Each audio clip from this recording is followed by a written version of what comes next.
Tuh, nomor 18 nih. Spherical ball ya. Spherical ball itu artinya bola pejal ya, bola padat ya. Kalau dia bola berongga itu disebut dengan hollow ball ya, hollow ball itu bola berongga.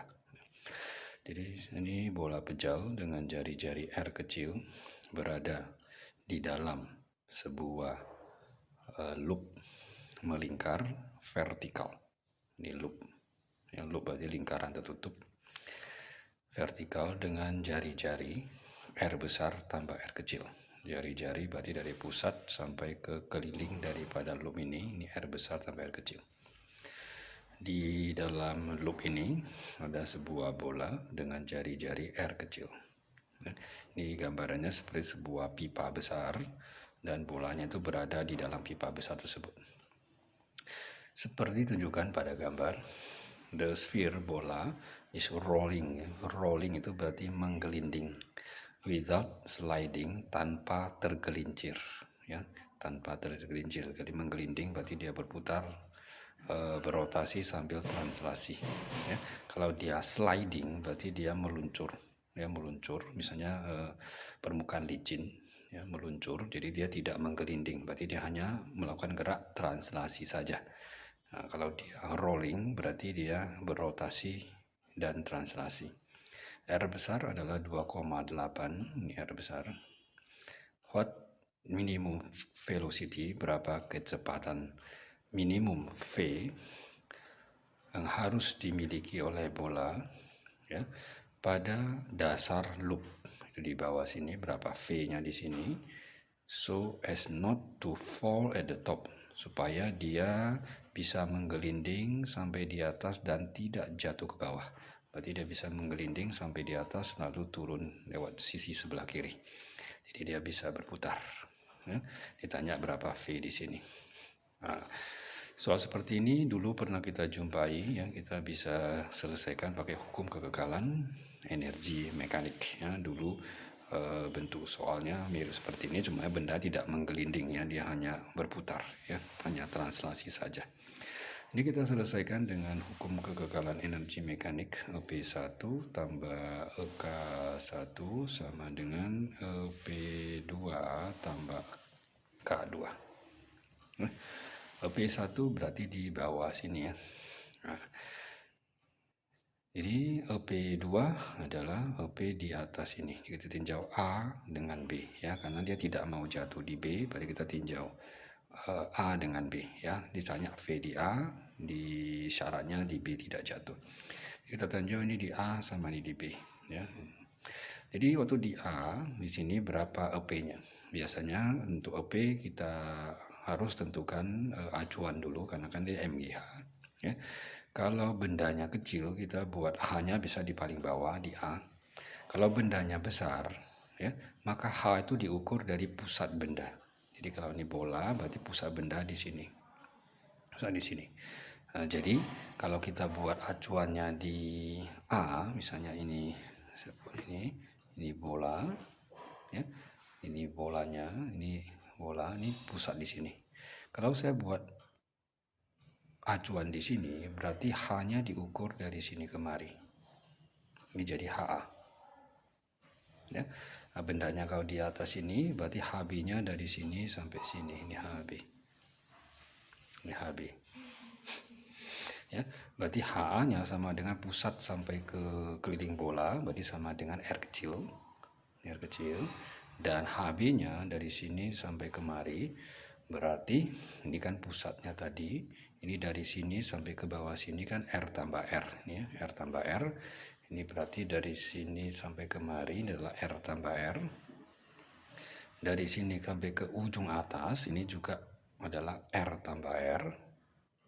Ya, berarti kalau dari bawah sampai ke atas berarti R tambah R kali 2. Karena dari sini sampai kemari saja, berarti ini harus dikurangi sebesar ini. Ya, ini turun ke bawah sejauh R kecil. Berarti HB-nya akan sama dengan jarak total dari bawah ke atas, yaitu 2 kali R tambah R. Lalu ini kan turun ke bawah sejauh R kurang R. Ini menjadi 2R Ini tambah 2R kecil kurang R atau tambah R kecil. Nah, ini jadi HA, ini HB. Ya, itu satu cara. Nah, biasanya supaya lebih mudah, ya, supaya ada 000-nya biar lebih mudah dihitung, maka kita buat acuannya di titik paling rendah. Nah, titik paling rendah itu diukur dari pusat massa. Ingat semua H kan diukur dari pusat massa. Jadi pusat yang paling rendah, ini pusat yang lebih tinggi. Jadi kita buat acuannya melalui pusat ini. Nah, jadi ini saya gambar ulang. Ini kalau saya buat ini pusat di bawah, ini pusat di atas, ini pusat yang lebih rendah. Ini kita buat acuannya melalui pusat. Kalau acuannya melalui pusat, maka ini HA-nya langsung 0. Ya, karena titik pusat berimpit sama acuan itu berarti 0. Untuk HB berarti dari pusat sampai ke acuan. Ini HB. Nah, berapa HB-nya? Ini kan dari tengah-tengah. Ini kan dari sini ke bawah sini kan R besar tambah R kecil. Ini kan R kecil, berarti sisanya dari sini kemari itu adalah R besar saja. Kan? Ingat ini R besar tambah R kecil. Ini juga sama, dari titik ini sampai ke ujung kan R besar tambah R kecil. Ini R kecil, berarti sisanya dari sini kemari adalah R besar. Berarti dari pusat waktu di atas sampai ke acuan itu sama dengan R besar tambah R besar atau sama dengan 2R. Nah, ini cara kedua. Ya, jadi lebih mudah bisa kita gunakan cara kedua aja kan, ini HA-nya bisa 0. Kalau HA bisa 0 berarti kan EP-nya bisa 0 nanti. Ya. Lalu EK-nya berarti EK di A ya, EK di A.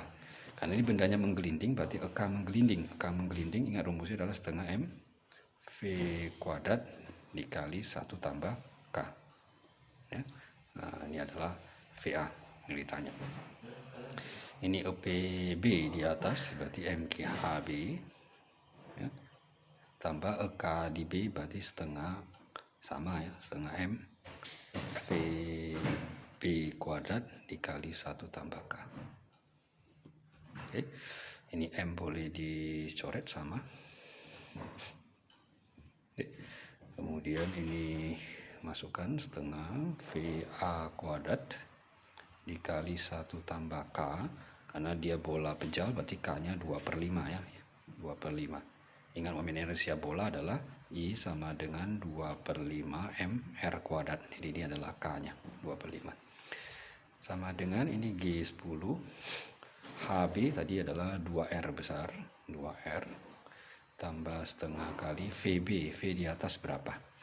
VB-nya belum ada, kita cari VB dulu. Berapa V di atas ini? VB berapa? Nah, ini kembali pelajaran di kelas 1 dulu. Syarat benda akan jatuh adalah dia memiliki gaya normal. NB sama dengan 0. Benda akan jatuh. Ya, benda ini bersentuhan kan ada gaya normal. Jadi kalau benda akan jatuh berarti normalnya akan 0. Ya, jadi bagaimana kita gunakan normal 0 ini untuk mencari V? Ingat benda berotasi dia akan memiliki gaya sentripetal. Jadi kita cari menggunakan konsep gaya sentripetal. Jadi gaya sentripetal sama dengan atau sigma F sama dengan gaya sentripetal. Gaya bekerja pada benda adalah NB dan ada W. Ada W ya. Jadi W tambah N sama dengan gaya sentripetal M V kuadrat per R. Ya. Ini W berarti M kali G, normal 0. Ini M kali VB kuadrat per jari-jari lintasan. Ini bolanya kan berputar gini. Ya. Berarti betul lintasan melingkar. Lintasan melingkarnya kita gambarnya melalui pusatnya. Ini sebagai lintasan melingkarnya. Ya, berarti dari poros ini sampai ke pusat benda atau sama dengan R besar. R besar. Ini coret. Berarti VB kuadrat sama dengan GR. Nah, ini kita boleh masuk kemari. Ini VB-nya sama dengan GR. Dikali 1 tambah K-nya adalah 2/5. Oke. Ini tinggal hitung aja lah ya. Ini dapat apa ini 5. Ini 7/5 kali ini 7/10 VA kuadrat sama dengan 20R. Ini 7/5 7/10 7/10 ini lagi G10 juga, R kali setengah lagi ya, kali setengah, ini coret ya.